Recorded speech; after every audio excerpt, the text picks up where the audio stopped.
This is the Ruckus and the Menace Sports Podcast. Oh no! We suck again! I'm getting confused. What game are you calling? I'm calling both games. It is caught by Kelsey! Touchdown! Kansas City! Anthony for three. Bang! How's it going, y'all? It's time for the Ruckus and the Menace Sports Podcast, episode number 76. I'm Menace the Menace. And I'm Ruckus, always causing a ruckus. And on this episode, we will be going over some more MLB awards as we are still in the early stages of the off season and have not quite hit winter meetings yet. We get into our good, bad, and ugly. We are recapping week 10 of the NFL season. Play a little bit of Would You Rather in terms of situations in our color commentary. Go over and predict games in the film room. And wrap it up with our stud and dud of the week. So, Ruckus, I know we've been working on our Super Bowl race. And we are both now to the same place as far as where we are at recording, some editing, and actually both of us are now at the same place editing, and we are nearly at the same place uploading and scheduling for our Friday uploads.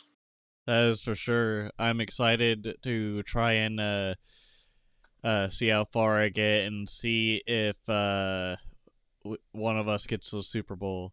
Part of me feels like if we both get the Super Bowl and win it, we need to face each other as like a tiebreaker. We'll have to figure that. We'll have to figure out how that goes. I kind of left my team a lot more the way it was. Well, I was just thinking like in exhibition mode, not so like. Yeah. That is definitely true. But I think we're both going to get there. I think we both have a legitimate shot of winning. Especially because we are now playing well against tough teams. I think you'll see it here in the next couple of episodes on my end that kind of start getting a little dominant. And it really took me a bit to figure out what I needed to do, and my team is healthy. Yeah, mine's slowly getting there, but by the time we reach the playoffs, everyone should be healthy, knock on wood. Oh, I had a lot of early episode or early season mishaps. I mean, shoot, I think I was without Christian Kirk for about a couple of games. I was without a lot of defensive issues. I had a lot of defensive health issues. And they still kind of rear themselves up every now and again. But overall, I think I've just gotten better with what I've needed my team to do. And yeah, am I prone to losing a heartbreaker every now and again? Yes, but am I still playing great ball in spite of that? Absolutely. And so we're both like with only about a few losses heading into this week, which is we're at week 13 this week? Yep. So now with that, you're facing which team? I'm facing the Patriots. All right, so you have the Patriots this week, while I have the Bengals. So I've dealt with a litany of very, very scary running back situations. Let me ask you this question, out of all seriousness. What kind of kitty cat do you think is more ferocious, a Bengal or a Jaguar? Depends on which part of the country you're in. Doesn't Not matter. which part of the country. Which part of the world you're in? Um, Because the only reason I asked because I just didn't know which one you thought was more like prone to like eating your face. they both have that capability. Yeah, but which one's more intimidating? Come on, Menace, you're making this harder than it needs to be. I'm gonna say the Jaguars. All right, okay. Also, No bias there. But also, that Jaguar has a good secondary purpose of being a fast car, if you know what I mean. Jaguar, or as the English people say, Jaguar. Yep. I got my Jaguar today. Anyways, sorry, Menace. But where I was going with that is got a tough matchup with the Bengals. I've been in the whole thing with a litany of scary running backs. And most of them were in back-to-back situations. I dealt with Dameon Pierce, Bijan Robinson, Leonard Fournette, Derrick Henry once. I still have to deal with him one more time. He was not that intimidating in the game that I played against him, but I'll probably putting my foot in my mouth because it's been a while since I rewatched that Titans game because I don't want to relive that experience again. Do you know how that freight train X Factor gets going, and then how you have to get rid of it? Short of loss or fumble recovery. You have to get a tackle with a loss just to get rid of it, and Derrick Henry has to go for two carries of 10 or more yards just to get him to go. And then once you get him going, that train is rolling for so long, and he breaks the first hit guaranteed. Yeah, so you have to hit him twice in the backfield to force the tackle for loss just to get rid of it. And that is easier said than done. So freight train can kill you if you're not careful.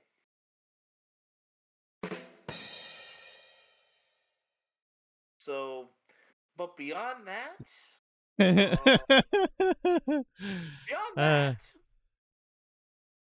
dealing with that, which you guys witnessed in my Week 11 episode, where I went on a little bit of a nostalgia trip because one of the guys on the Titans is an athlete that I covered him while he was in high school in Trayvon Wesco.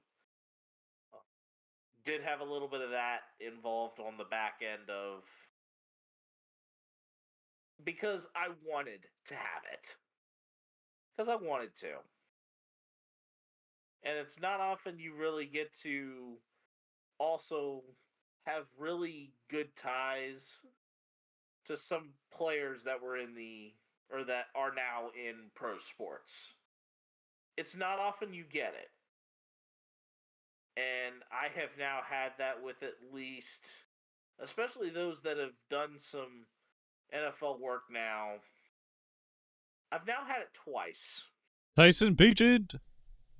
Tyson Bagent's the other one, which you guys have heard me laud. I mean, for good reason. Oh, yeah, for good reason. But Trayvon Wesco is a tight end for the Tennessee Titans. That video, especially talking about some of the stuff he was able to do in high school, was kind of nice to have a little bit of a nostalgia trip while you're playing a game and be able to tell a story that way.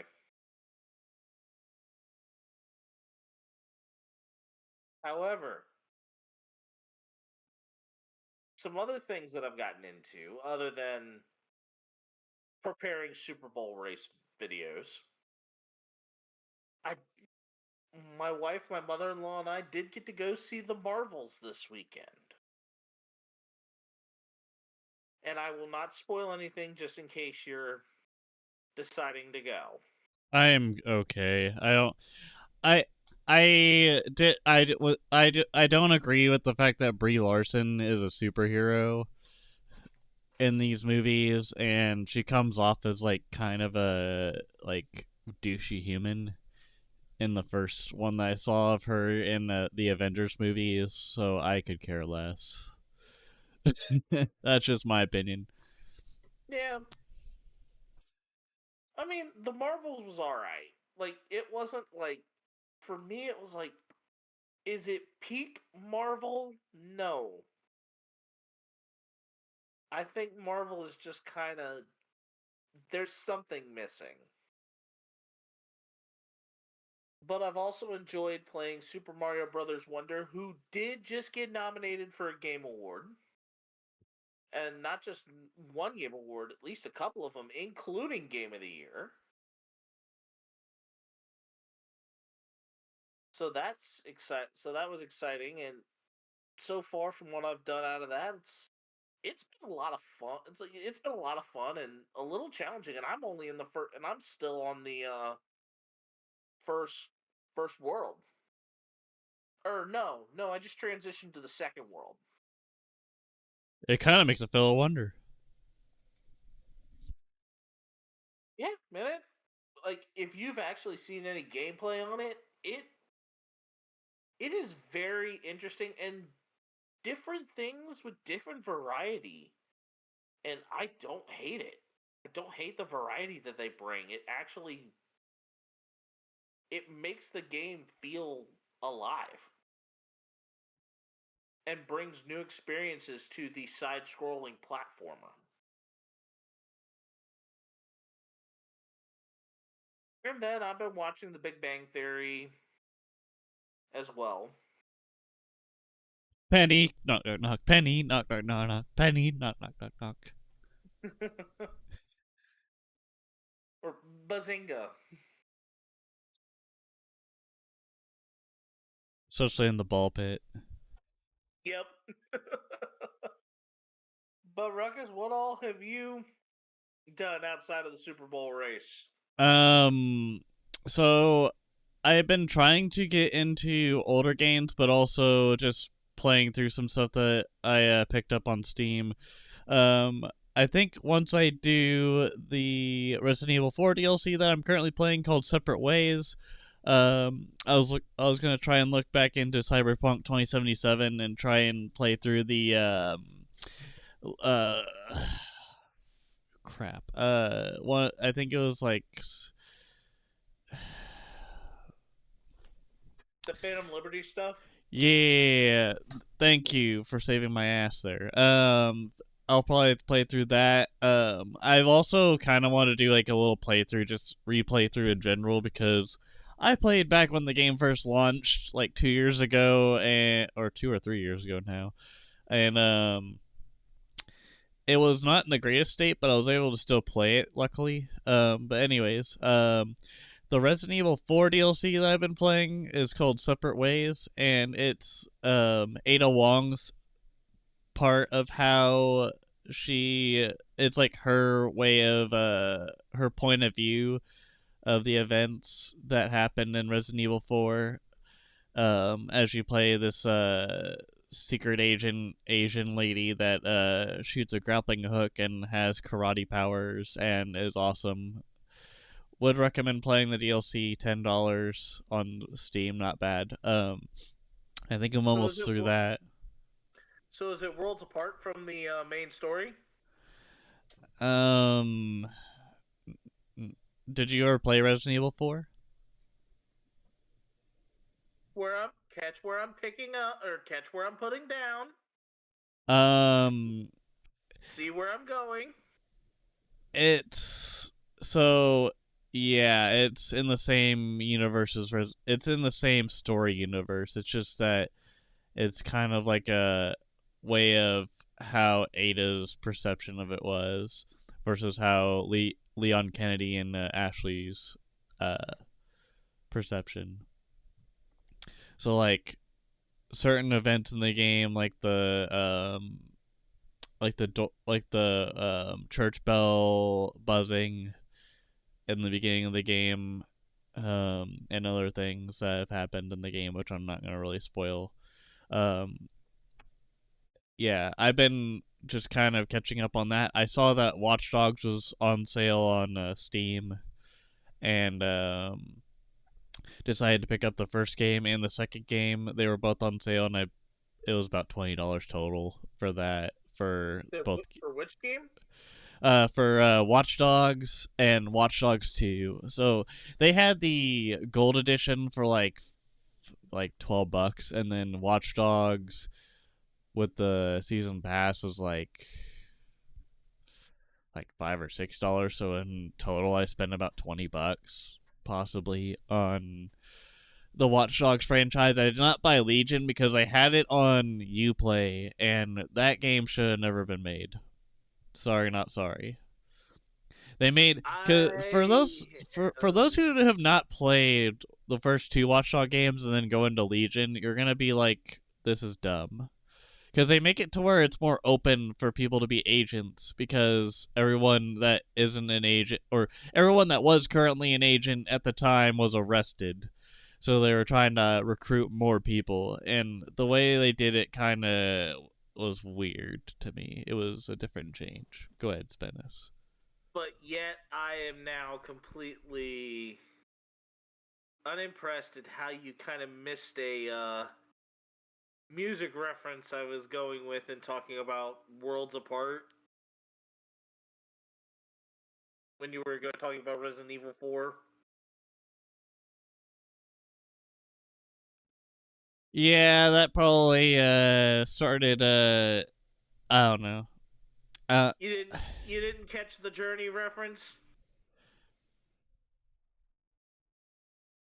No, apparently not. Well, When I thought a realize separate way, I thought whenever you're talking separate ways, it was like Kiss, where it's like, love will find you, then we'll go on our separate ways. Like, that's what I was thinking in my head. But nothing like. I was going with the Journey reference and talking about separate ways with the secondary title of Worlds Apart. I need to refresh my memory on that one. Anyways, my bad for not understanding your reference. No, That cricket, I dude, cricket's just freaking. sailed.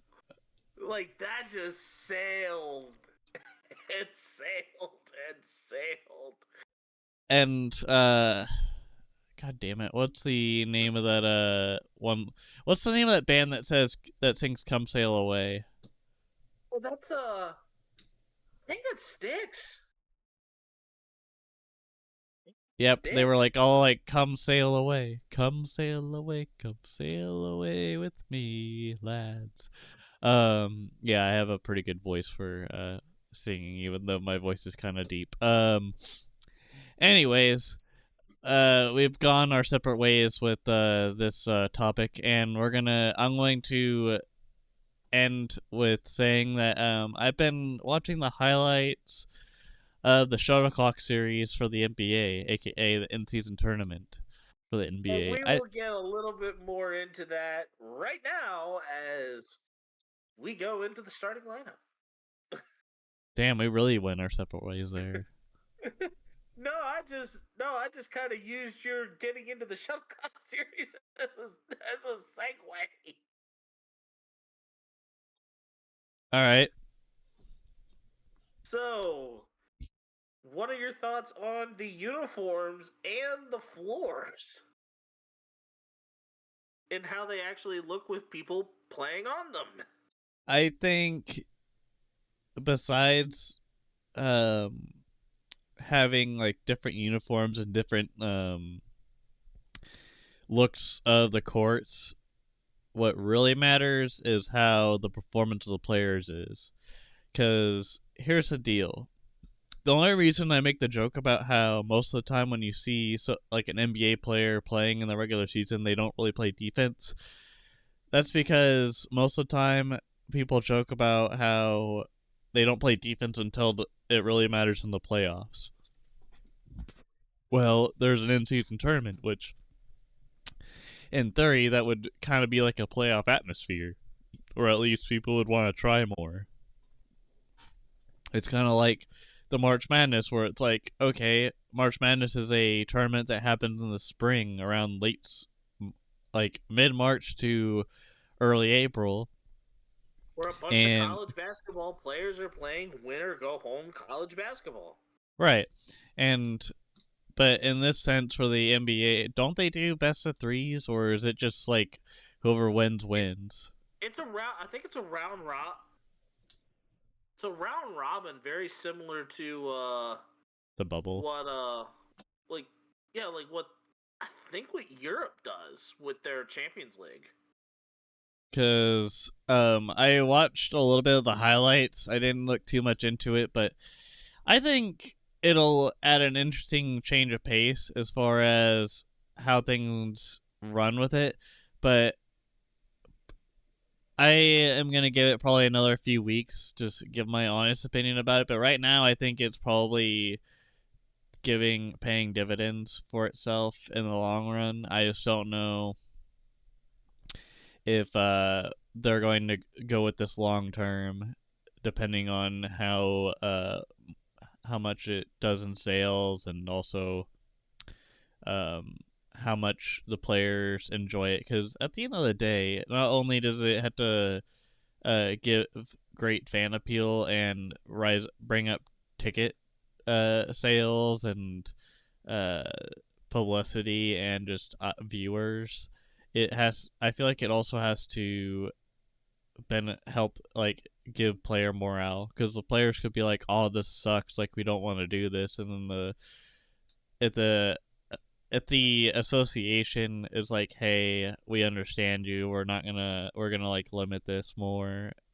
or think of this in another way, they'll do it. Whereas the NFL is different and the MLB is different, but like, I don't know. Yeah, and I We'll think see. we'll ask the question here a little later on in talking more about this of would this work? Could this work in another sporting environment?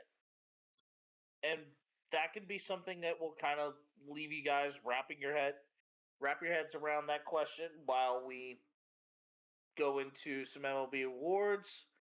Then we'll get right into the good, bad, and the ugly, where we will then talk about it. Sounds good. So, our rookies of the year were both unanimous selections in Major League Baseball, as Gunnar Henderson and Corbin Carroll of the Orioles and Diamondbacks, respectively, are both your rookies of the year. I'm kind of glad that they both got the nod. Gunner just seems like a literal gunner to uh the outfield and out of the park kind of things, because like when his stride is out there, it's just a straight up line drive or just a big old tater that is hit out of the yard. And I like what he's got in the to put on the table with the Orioles. Same with Corbin Carroll, except for it seems like Yeah, I'm Corbin gonna say is a speed demon.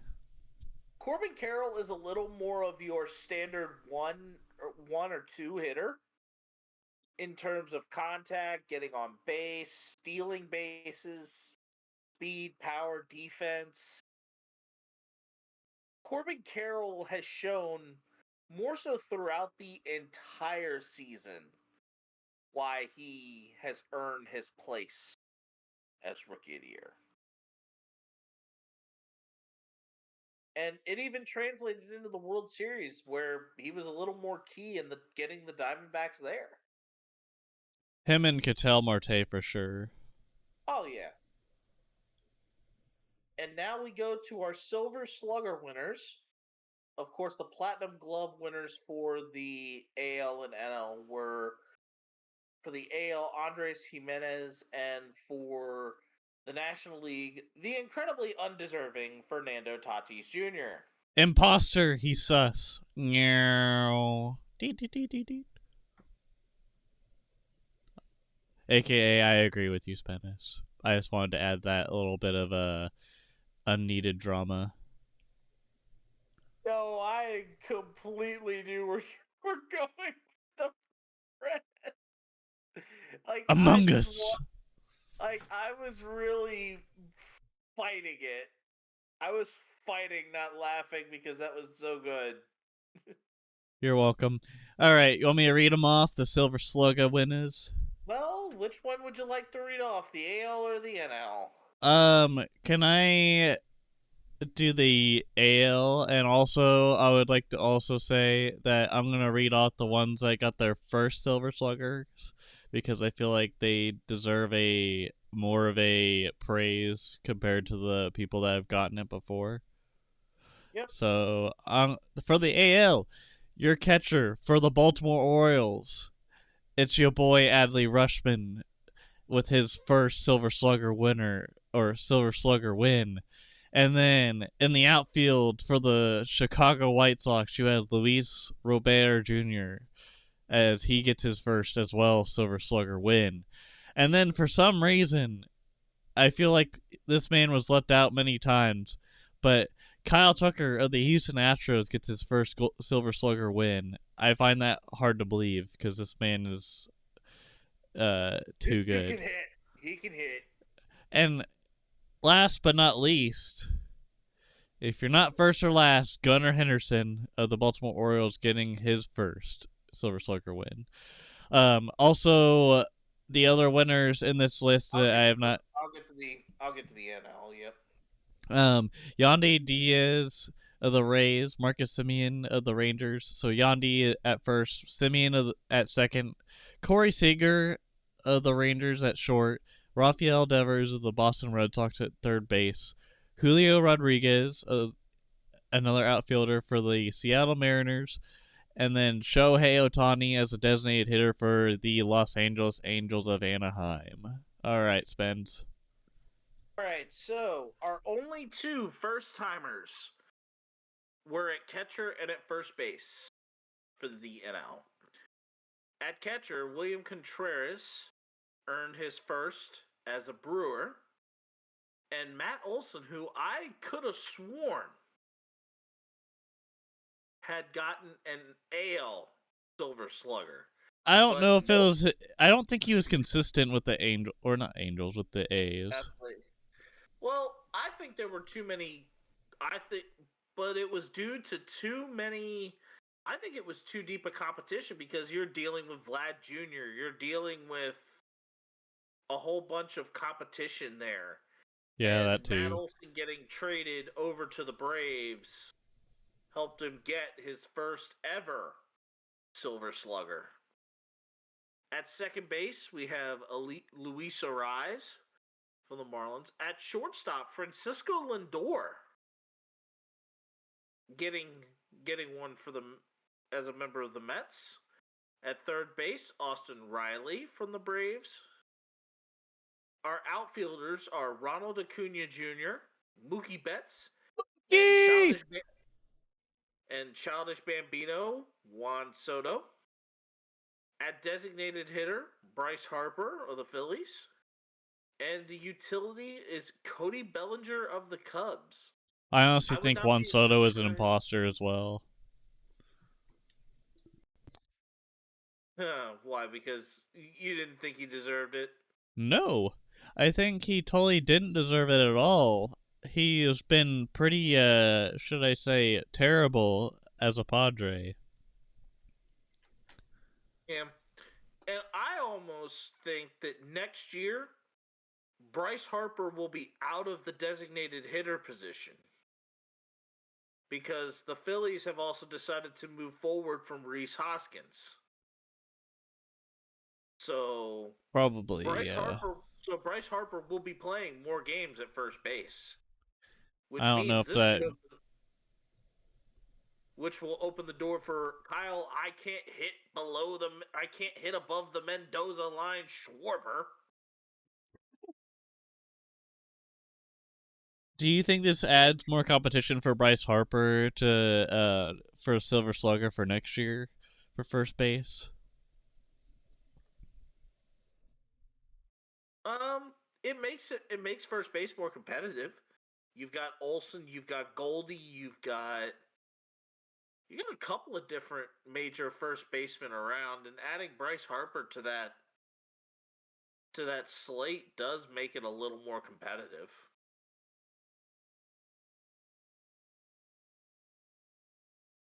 However, we now will move to our Eastwood segment, the good, the bad, and the ugly.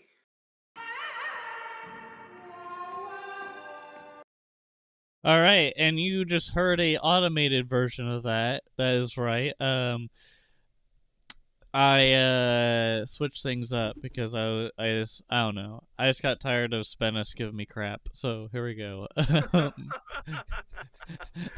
right, and our good this week is that we both are feeling that this NBA in-season tournament that we were speaking about earlier, also known as Shuttlecock tournament. Sorry, I had a cough there. the shuttlecock games, are adding value to certain regular season matchups, and that could net wise be good for the NBA as it now can get things there. But do we really feel that the NBA? I mean, professional soccer's already doing this. Do we see any other leagues in pro sport, especially here stateside, doing something like this? I really want the NFL to do it, as dumb as that sounds, but I think that would I don't be think kind you of have enough games. I don't think you have enough games in the regular season, or just enough games in general, to be able to do it. Unpopular opinion. What if instead of the XFL and all that, you just have those players go into like practice squads, and if players get hurt, which they indeed do, I feel like it also gives more of an opportunity to just give more chances to teams, even if they suck to play. As dumb as that sounds, I think it would. I don't know that, or how about this? Um, Whenever the Super Bowl is played, or instead of the Pro Bowl games, how about we get the worst teams to face in tournaments, and it's like it's a non-round robin. It's just whatever the worst teams are, the ones that tried to tank that season, they play each other to play in their own little match. And we don't make it sound like it's degrading. We just like give them a taste of like the playoff atmosphere, rather than being like, oh No, well, this team sucks because they no. didn't get carried. The NFL is making money no matter what they're doing. Which is why this would be beneficial, though, too. Beneficial. If it ain't broke, don't fix it. I don't think the NFL is the right place for it. I also am apprehensive about baseball doing it because this is like most of the series for MLB teams are 3 games at a time. Well, they also added more teams in the wild cards too, and made it like a best of 3 Oh for yeah, those. I think the MLB has already. Well, the NFL has also done that expansion with their playoff system as well. What? Okay, hold on. Let's reset. What if more teams played in or got a chance to go into the wild card for the NFL? No, no. The NFL, in terms of their structures and their stuff, if it's not broke, if it ain't broke, don't fix it. They can make minor tweaks to certain other things, but honestly, right now, for their playoff structure, don't fix it. The only other league that I could see potentially doing something like this and maybe having it stand a chance. How about the NHL? I think the That probably NHL could. I think the NHL stands to benefit from this. Granted that the hits are a little more the hits are still punishing and all that, but I think the NHL could benefit from an in-season tournament. I think what would really be cool is if the in-season tournament near the end of it, like whenever you get to like the championship round, what if they kind of do like a special thing like they did earlier in the year, this year, whenever we were talking with Saul, where they like play outside in like Montreal or Canada or something like that. That'd be badass. I would watch I that. think. Well, I think that a stadium series thing, like they do a lot of stadium series stuff. I don't know how well you'd be able to coordinate that, especially because you don't know which teams are going to be playing at a particular time. Well, don't they also do like some somewhat special processes for like um passports and stuff like that too, or because I feel like it's easier to do that now than it was in the COVID era. But I know with Canada they're pretty strict on stuff, but I don't know how strict they are now compared to what they were like a couple of years ago. Yeah, yeah, but I think the NHL would be the only ones to get away with it. Is probably where Or I'm at. they could like do like an outside match in the US if need be, if like it's super like unlogistical for them to do that. But I don't know. I think it'd be cool to like have like an outdoor or atmosphere with like the snow, kind of like they did in Canada, and then like have like a fiery uh flame, kind of like with Oakland with the Raiders with the torch and stuff. But like an actual torch, not like this fake LED thing. I think that'd be cool. Like bring like this uh like barbarian atmosphere to it. That'd be pretty awesome.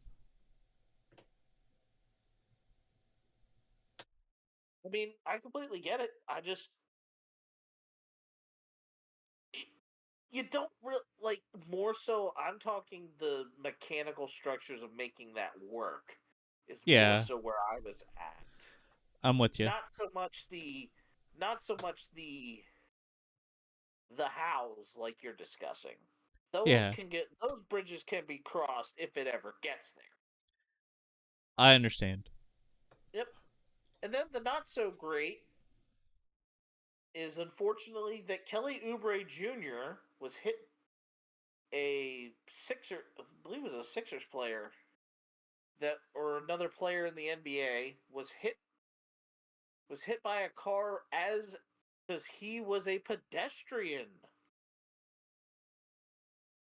People not paying attention to the road, and this is sad that a player who kind of had a good career as a role player Also, for the better former part KU of Jayhawk.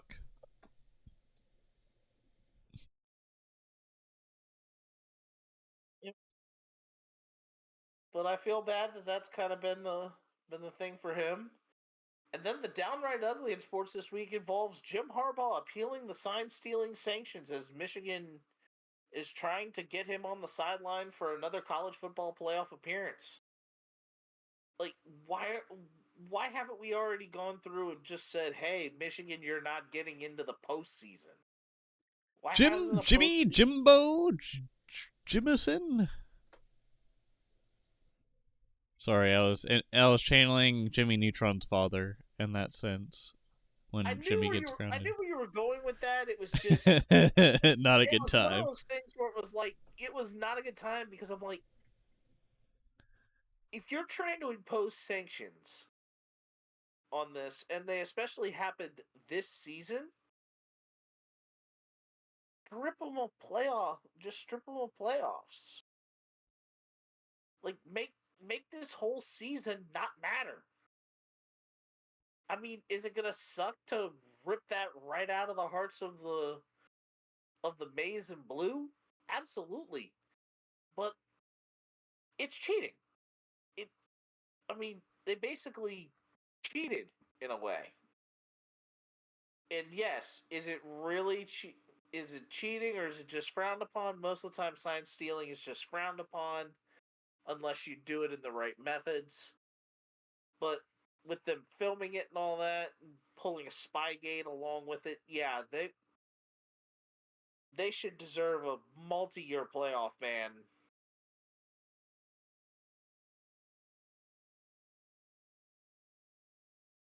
And now that we go from there, I'm just ready to get right into this. All right, all right. We're gonna go right into the high heat with the Week 10 recap. All right, I need to put my cooker to 10 really quick to boil some water. All right, I'm ready for this. I'm ready. All right, our first game that we will be speaking on this week: Texans 30, Bengals 27. And the real question here is, I feel like we've been severely underestimating them. I feel like we've been seeing CJ Stroud do these magnificent things over the last couple of weeks. We've been seeing him kind of have this little coming out party. But how much closer to a playoff push are the Texans right now than where we anticipated them heading into the season? I think they have a good shot. I think they, if they keep this up and they're like actually beating opponents and, like they are right now, like obviously they got a really close win against the Bengals. I think if they keep this sneaky stuff going and catch some teams off guard like the Chiefs or the Lions or the 49ers and other teams, I think they could get to the wild card and or get almost to the divisional. I don't know if they're really ready though for the playoffs just yet, because CJ Stroud, yes, he's a first year player, and yeah, he's doing a lot of things right, but I don't know if he's really ready for the playoffs. But we'll see what happens there, as he obviously they beat the Bengals barely, but barely is still good enough as a W in the NFL. But we'll just have to see what happens there. I think we've underestimated them. Well, no, without a doubt. We did not anticipate the Texans being this far, being this good. Well, also keep in mind you don't have Lovie Smith anymore. You have D'Amico Ryan as a head coach, and he's also steering a good direction for the Texans to the point where they're winning more and getting really lucky and whatnot. Oh yeah, this has been something that we're seeing go on and on and on and on. And I think the Texans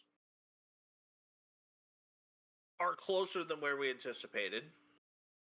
I see them being right there on the doorstep with a pretty decent chance now of being able to get in.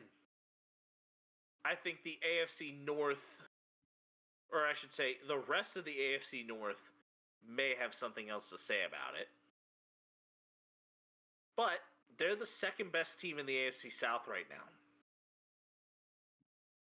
I even think them to be in that position from where I thought they would be is night and day. So I think the Texans have potential to get there. It's just a matter of who else is right there near the top of the heap with them that may break past them in tiebreakers. And we will now get to the rest of the AFC North, with the Browns beating the Ravens 33-31 and the Steelers beating the Packers 23-19. No, there's not any hair on a monster. I was about to make that reference. Thank you for saving that cringe that I was about to come out of my mouth. But the actual question here among these AFC North teams is who will be the winner of this division all at the end of it, because even the Bengals are right there. And how long until we have the real winner stand up? Well, I'll tell you one thing. We have a 23-19! We have a 23-19! Sorry. Not really sorry, but you know. The problem is that the joke The joke with that completely sailed its course. Oh, shut up! Get your crickets out of here. I'm gonna roast.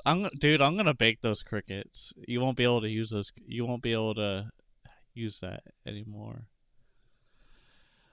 Anyways, I thought it would be Not funny a bird because of here, one. I'm gonna say they're a lucky bug. whatever. I think the real winner of the AFC North is more than likely going to be the Bengals, and the Browns are going to be second because when you have Deshaun Watson as a quarterback, there are a lot of warning signs. Yes, the obvious one with the massage parlors, but number two is that shoulder, and number three, he's been in weird spurts of, hey man, I can't really play, to, okay, I'll play, to, hey man, I can't really play, to, okay, I'll play. And inconsistencies arise with that kind of stuff. And really, the only thing I really see that's good about the Browns right now is their defense. Their defense is spectacular. The Ravens, quoth thy Ravens nevermore. They're terrible. I think their offense is okay, but They're 7-3. defense is They're 7-3. okay. This whole division is now about to cannibalize on itself next week, as the Bengals will play Baltimore on Thursday and the Steelers play the Browns on Sunday. Then in week 12, you have the Steelers play the Bengals, the Browns play the Broncos, and the Ravens play the Chargers. And then in week 13, you have the Steelers play the Cardinals, the Ravens are on a bye. Wait, no. No, that shouldn't be the case. But it probably is. The Bengals play the Jaguars and the Browns play the Rams. And then the Ravens next game after that. The Patriots will play the Steelers. The Colts will play the Bengals. The Jaguars the Browns. And the Ravens will play the Rams. And actually, Baltimore might... Yeah, Baltimore, I believe, realistically does have a Week 13 bye. So you've got pretty much over these next couple of weeks that these teams are just going to beat the snot and brakes and whatever other words we want to throw in there out of each other. And I don't see us with possibly a real winner standing up until about maybe week 15 or 16. I think the Bengals are going to take it. And that's where I stand. The Steelers, no. No, no, and, oh yeah, no. None of these teams have a cupcake schedule coming up. None of them. They're going to get battle tested, especially against each other. So I honestly think it's probably... I would love to see the Bengals be the team that kind of comes up out of the ashes. But right now, I probably see the favorite to come out of them. I actually have the Cleveland Browns. Even with Deshaun Watson having a bad shoulder, you still have PJ Walker that can do something. You still have Jerome Ford. You still have Kareem Hunt. You still have Myles Garrett on the other side of the ball. You still have a good defense. Greg Newsome II. You have former Chief Juan Thornhill. I think they still have some other good talent there too. But in general, the Browns just looked like they stole one from the Ravens. Oh yeah, but there were 5 games in the NFL this week that ended in field goals. You know what's crazy is I've never seen Odell Beckham stay this healthy for the Ravens. Probably because he's not even really playing. Well, like I've seen him in a couple of drives where like he's like in the red zone and he's like one of the slot guys, and I'm just kind of sitting there like, wait, he's actually playing? Like, holy shit. Yeah, that's what's been going on. All right, let's go to the next one. 49ers 34, Jaguars 3. And with all of the losses and such for the San Francisco 49ers leading up to their bye week, is this a sign of a true course correction for them? In terms of getting right back on track for where we thought they would be, right there at the They Super Bowl.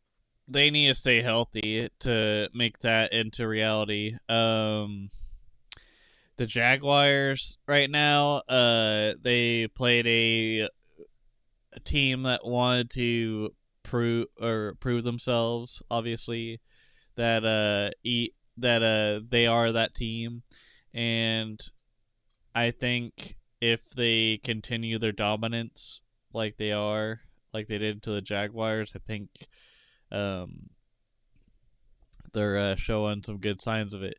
The Chase Young acquisition that came about, he has he wasn't really he didn't really exist much on the defense in that game, but he did have a half sack.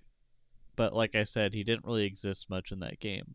But I think they're gonna try to kind of gradually get him in more as the rest of the season commences for the Niners. I think they'll get through it. We just have to. I want to see another couple weeks before I see this as a net positive and a true course correction.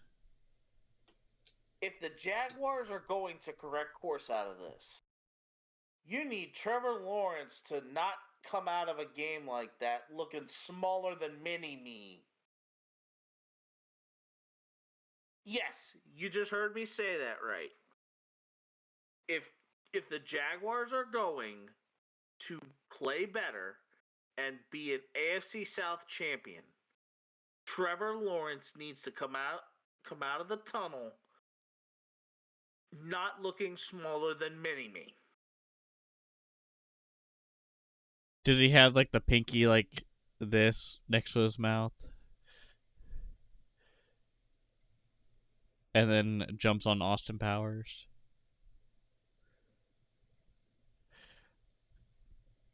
That wasn't what I was going with that. Sorry, Like when I Trevor thought of Lawrence, mini me, I thought of Austin Powers. oh yeah, that was the reference I was going with. But just don't come up smaller than him. Like you gotta play bigger than you gotta play big. And I don't think Trevor Lawrence has been playing well enough right now to do that. The defense has been the defense must have heavy shoulders in Jacksonville because they've been carrying Trevor Lawrence the whole way. Simple as that.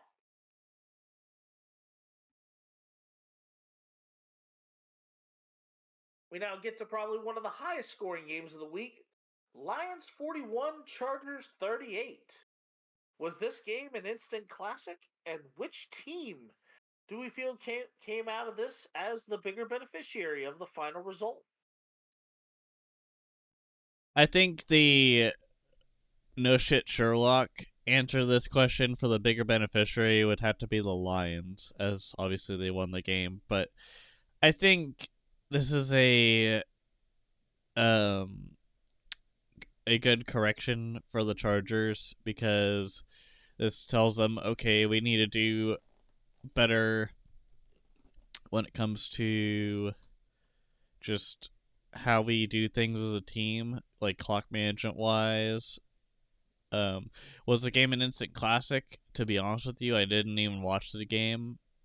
Um, I watched the highlights on the game day live thing, but I did not see the game. It had a finish made for one because Jared Goff had to hit Sam Laporta for a crucial first down just to kick the game-winning field goal with no time left.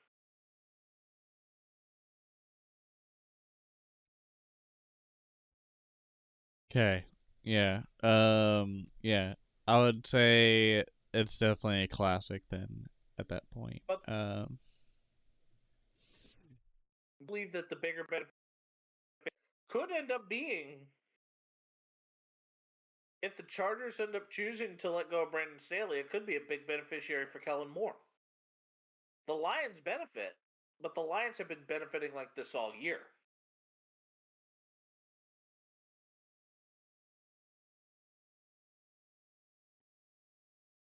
Now to our last game in the high heat. Raiders 16, Jets 12. And we kind of got two different sides of this in talking about the Jets touchdown drought, but with the Raiders choosing not to hire Rich Bisaccia, the last interim head coach who was there, will Las Vegas avoid the same fate and remove the interim tag off of Antonio Pierce and sign him? okay. So I think if you want to keep the morale of the team the way it is right now, where they're winning even though it's not pretty, sign him. But if you see that there's a downfall later in the season where the team still isn't winning the way you want, like if Mark Davis saw this and was like, okay, we're winning right now, we're doing great, and then later his team started losing again, do you think you'd probably want Antonio Pierce as his coach? Maybe. But I think for team morale and just the longevity in the future for the team, if you decide, okay, Aiden O'Connell's going to be our quarterback, and or maybe you go a different direction at quarterback uh, later on, I guess, or I don't know. I think you keep Antonio Pierce for morale's sake and just the chemistry that's going on there. Because like Antonio Pierce believed in Spillin, I think is how you pronounce his last name, Spillin. I don't know why I said Spillin like 2 times like in a row, but um, I think having having the coach like Pierce where he says, "Hey, I believe in you. I want to build a defense around you," or "Hey, I believe in you. I want to build an offense around you." Like I think that pays. I think that shows big signs of confidence in that particular player and or scheme that you have, just based solely off of um the confidence in the that the coach has in the player or players of that in that sense.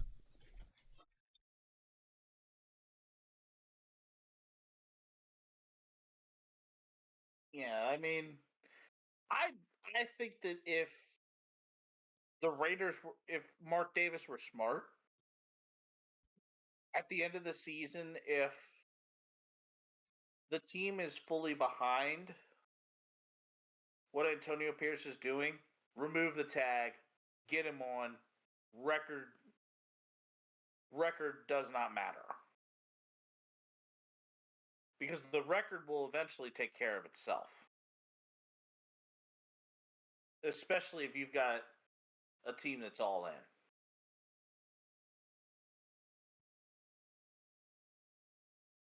But All I right. but I also think that this could be the chance that the Raiders may have to learn their lesson from Rich Bisaccia. And that Mark Davis better not slip up again with that. But now we go into the color commentary, and I'll let Ruckus start this off. All right. For this week's color commentary, we are doing a Would You Rather situation edition. So, to start things off, the playoff race in the AFC North. Would you rather be in the situation of the Cleveland Browns, the Baltimore Ravens, Steelers, or the Cincinnati Bengals? Which four would you have as your which four situations would you have for the AFC North playoffs? As far as games remaining, and we're also kind of going to be talking about here of games of difficulty.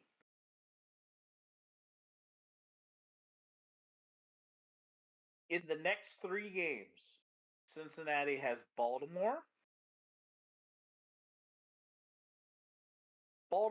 Pittsburgh, and Jacksonville. Baltimore has Cincinnati. The Chargers. And in week 14, they have the Rams.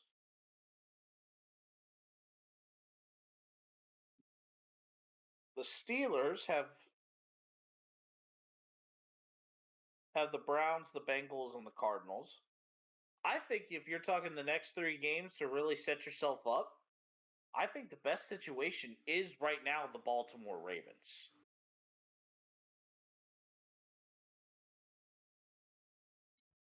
So I think right now I would probably say it's probably got to be Baltimore. But I I would love think to see Sorry. how Cleveland or Cincinnati can kind of work themselves out of it.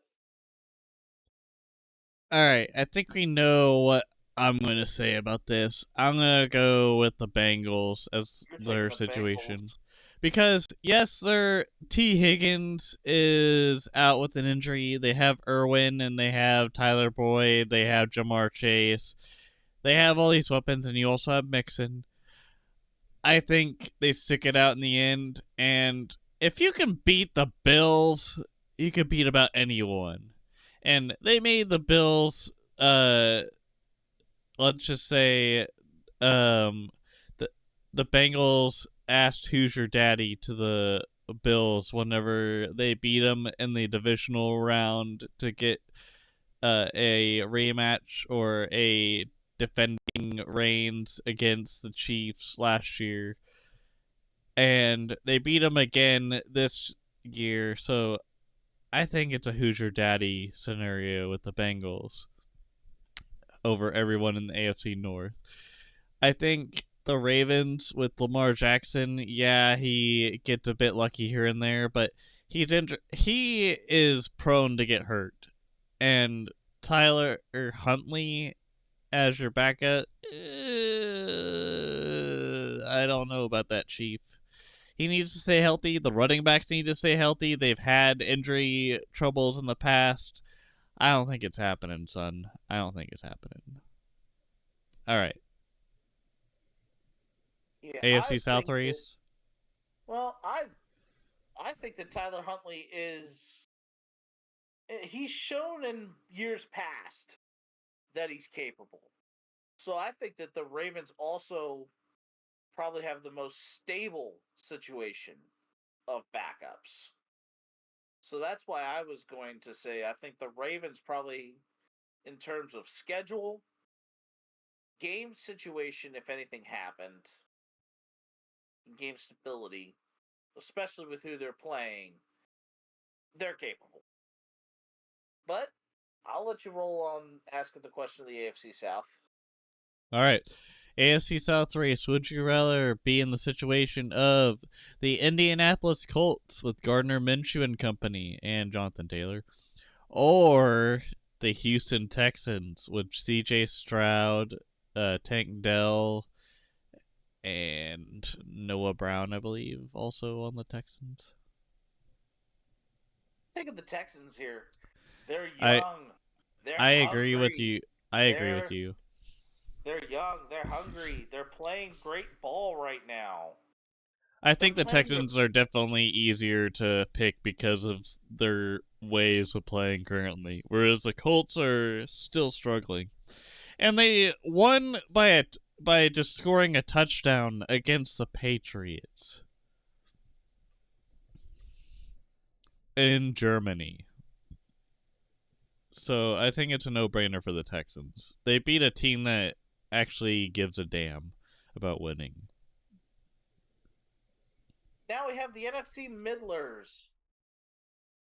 Who would you rather? Which situation would you rather be in? The Commanders, the Bucks, the Falcons, or the Saints?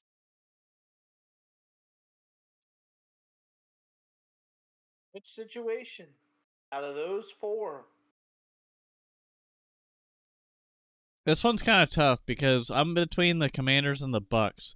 The Falcons and Saints, I think they're more of like the bottom feeders, whereas the Bucks, you have Rashad White as your running back, but you have Mike Evans and Chris Godwin as your wide receivers, with Baker Mayfield doing pretty good.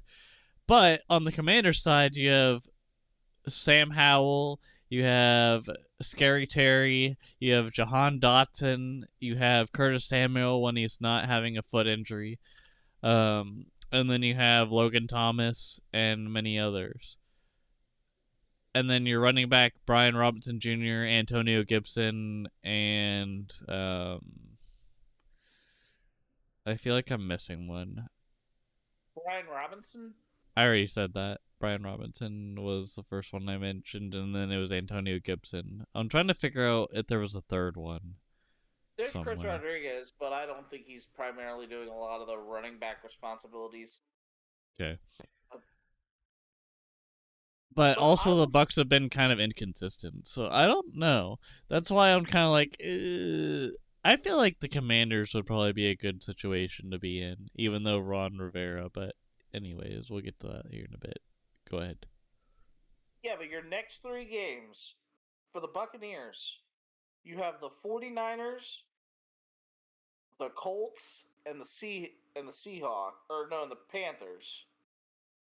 For the Commanders, you have the Giants, the Cowboys, and the Dolphins. And they're currently in second place, the Buccaneers, 4-5. Yeah. Honestly, I'm taking the Bucks. I'm taking the Bucks because I think the Bucks, if they continue to play extremely well, could very well win that AFC weakened division, or the NFC South, the weakest division. I think the Buccaneers could get there. And then for head coaches on the hot seat, would you rather be in Rivera's situation, Staley's situation, Artie Smith, or Matt Eberflus? Artie Smith is not going to get fired. Man, when you put it that way, it seems like the cheat answer.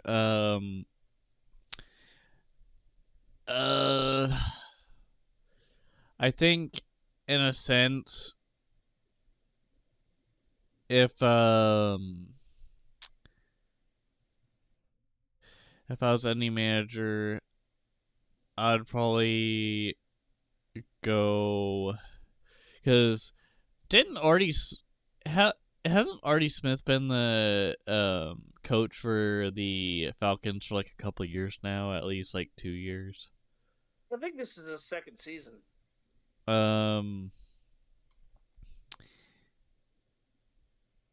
I think in my situation, since Desmond Ritter's been a bit iffy, but then they put in Heineke, but didn't Heineke like suffer a concussion like the first or second quarter? I don't think it was a concussion. I think it was actually a lower body injury. Ankle. Okay. That makes more sense now. I don't know. I think I would. This one's tough because I think I would say Staley, even though he's been kind of like an iffy character of like the last year or so, but I'm gonna say Staley.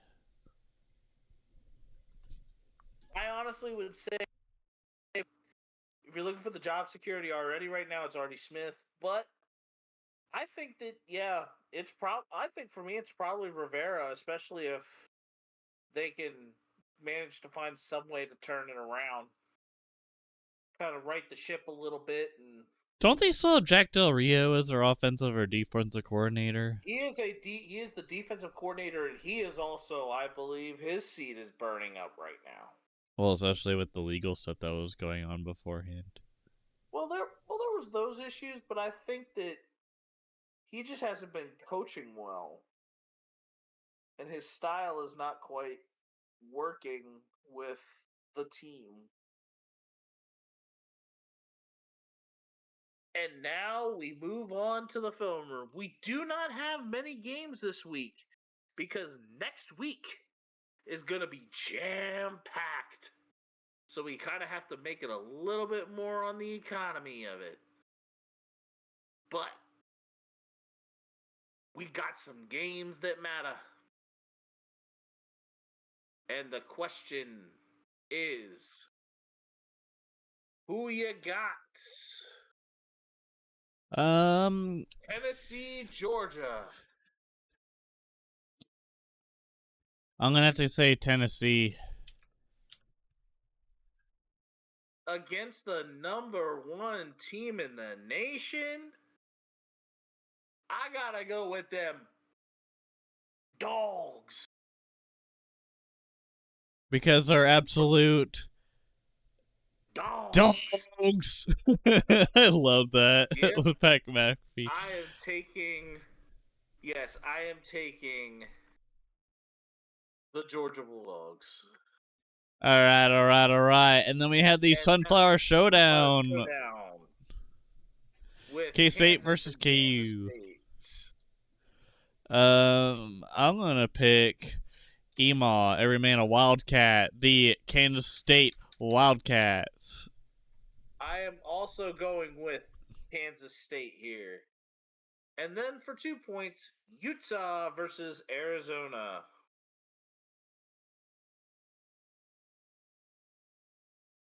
Arizona's been a team surging. They just cracked the top 25. Utah's kind of been sitting right there for a couple of weeks now. I'm gonna say Arizona because it sounds like the momentum swing is gonna hit Utah. I am taking Utah as they are, I believe, the better team.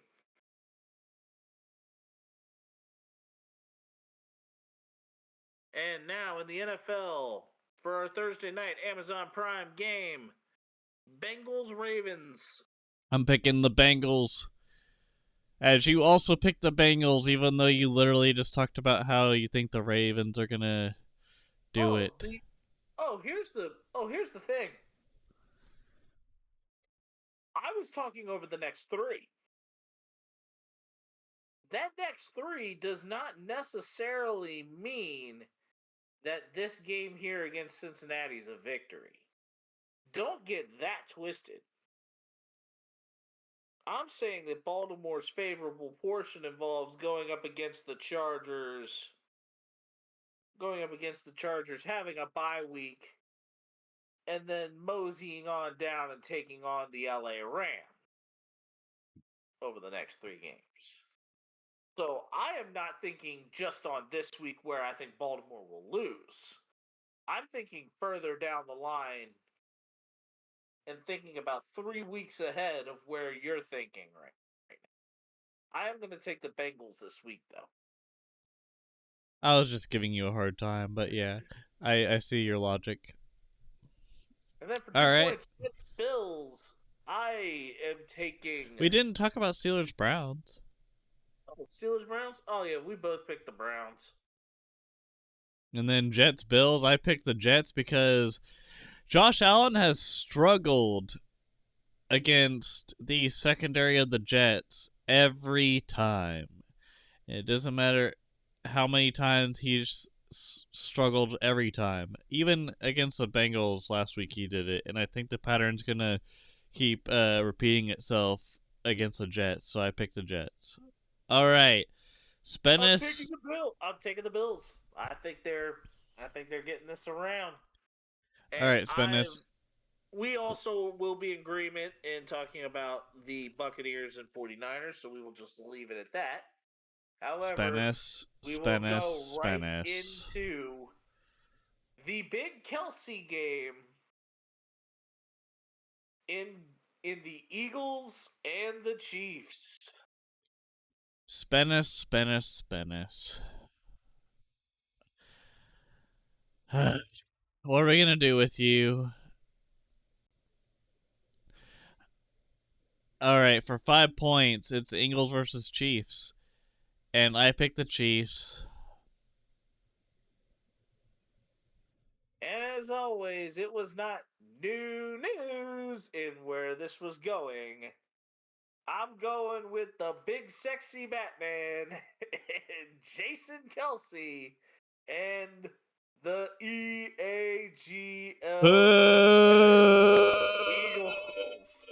Go bird! Boo! Go bird! Boo! Boo! I couldn't hear you over the boo! Dude, you're gonna eat those words, man. You're gonna eat them. It's home field advantage for the Chiefs, and Mahomes is gonna get his Mahomies and score them touchdowns, and your Eagles are gonna be sitting ducks. I am taking Jason. I gotta take Jason here. Travis is still gonna beat him, even if those Campbell's Chunky commercials say anything different. With Donna being like, "This is your year, big buddy."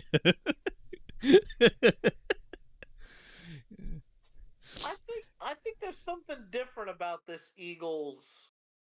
There's something a little different, and the real question. And here's the bigger thing here is that both teams have 2 weeks to prepare for each other.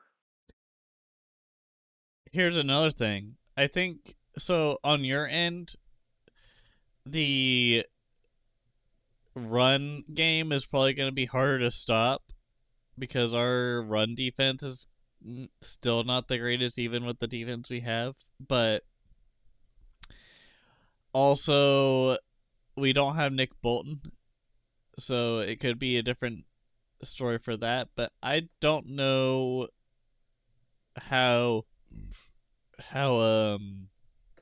this whole matchup is gonna suit up because Nick Bolton was like the main guy in the Eagles Chiefs game in the Super Bowl, but we'll see what happens. But I still think the Chiefs are gonna put a whooping on the Eagles, or at least make it close. I think it's the regular season. I think it's the Eagles just simply because a message is going to have to get sent. And I think that the Eagles can pressure Mahomes enough to force him to make bad decisions. Well, also, the DB should be able to pressure those inexperienced wide receivers. well, not only that, the Eagles with their offense has been very inconsistent this season. So I feel like either or could happen for both teams, but it could come. I think my prediction is it comes down to a field goal.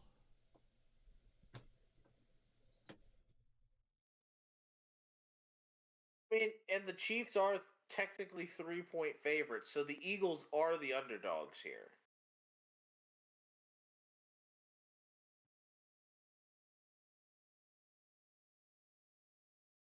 But I honestly think it's going to come down to how Kansas City contains DeAndre Swift.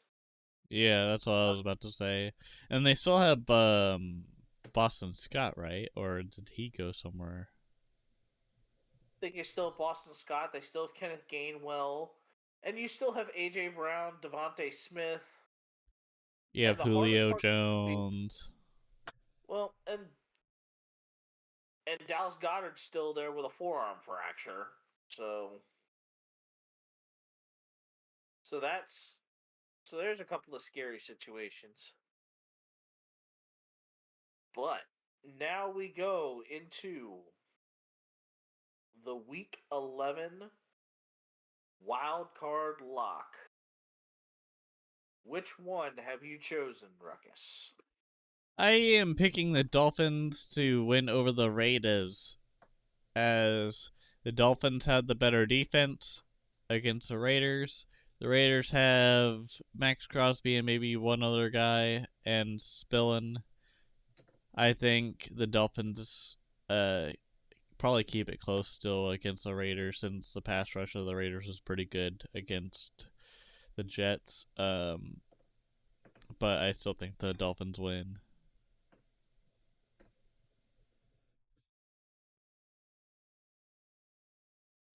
What do you have for your wild card luck, Mr. Spennis?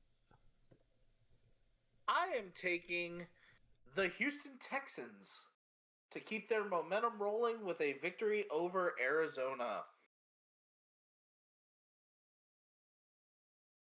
Yes, I am taking the Houston Texans.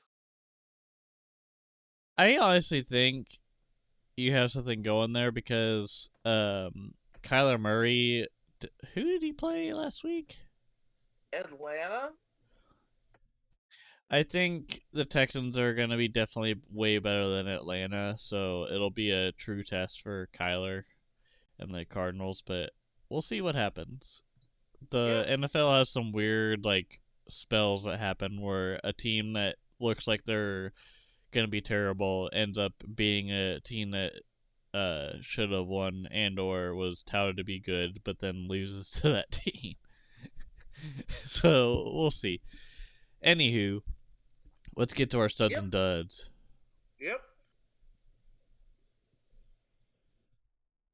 And my stud this week goes to Bills wide receiver Stephon Diggs for crashing the Spanish language set during pregame warmups before their game tonight against the Broncos and displaying a pretty decent grip of the Spanish language in doing so. And then my dud goes to the front office of the Los Angeles Clippers, who have continued to still not see the payoffs of their trade for 76ers guard James Harden. The Clippers still have yet to win a game.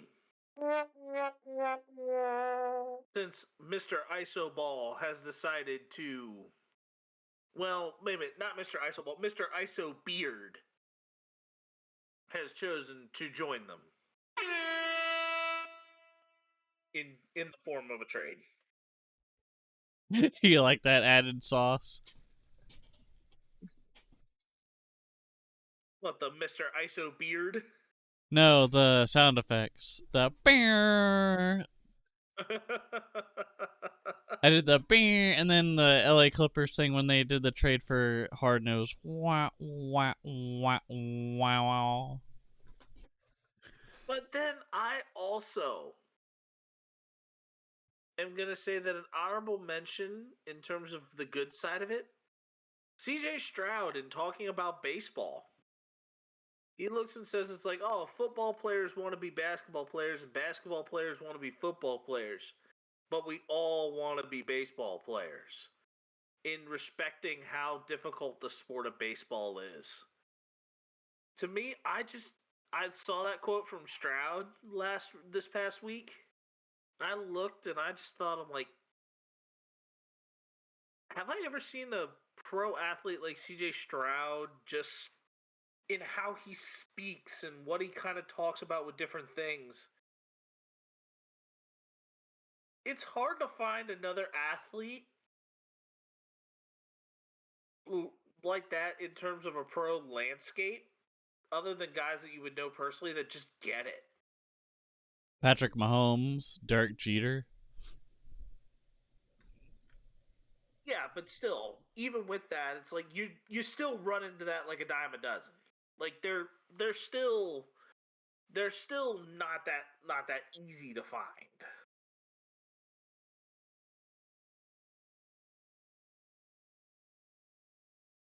I mean, there's the athletes who are the class acts, like Jeter. Jeter, I'm a Red Sox fan, generally can't stand the Yankees, but I can respect Jeter. But I have a lot of respect for Jeter. Why? Because even though he's a rival, he's never done anything to completely disrespect it. Like, it's hard to hate Jeter, but you can hate the team that he's on. Hate the team he played for. True story. Yep. And then, Ruckus, what dud and stud do you have? Well, funny you ask. So, my dud this week is Michael Thomas for throwing a brick at a contractor and then hurting his knee. So, in a sense, karma bit him. Enough said there. Sorry, not sorry. The stud, I have Tyrese Maxey, or as I say, Tyrese Maxey, with his first career 50-point game against the Pacers. And yes, that Maxey is goofy, where he is talking to his son Maxey, from I think it was the Extreme Goofy movie, and also Yeah, it's Goofy like the movie in Goofy, general. like the Goofy movies and Goof Troop cartoon. Yep. And I just remember him talking to Maxie like Maxie. Yuck. Sorry, not sorry. Tyrese Maxey with his first 50-point game against the Pacers, as he's a youngin, and I thought Maxey was a funny thing to add with Goofy and whatnot. Anywho, you ready to wrap this with a Yep, bow, yep, Mr. Yep, Spennis? go ahead and go ahead and take us out. All right, ladies and gentlemen, thank you for listening to the Ruckus and the Menace Sports Podcast. This has been a Ruckus and the Menace Sports Podcast production. I am Ruckus, always calls it a Ruckus. I'm Spanish the Menace. And we will see y'all later on. And hopefully make sure to leave a like on the video and make sure to subscribe if you want to see more of our content. And also just be in the know whenever we have more podcast episodes coming up and or other cool stuff like the Super Bowl race. Catch up with your boys Spennis and Ruckus with their respective teams. I have the Chargers and Spennis has the Duval Jaguars. Anyways, deuces. Deuces.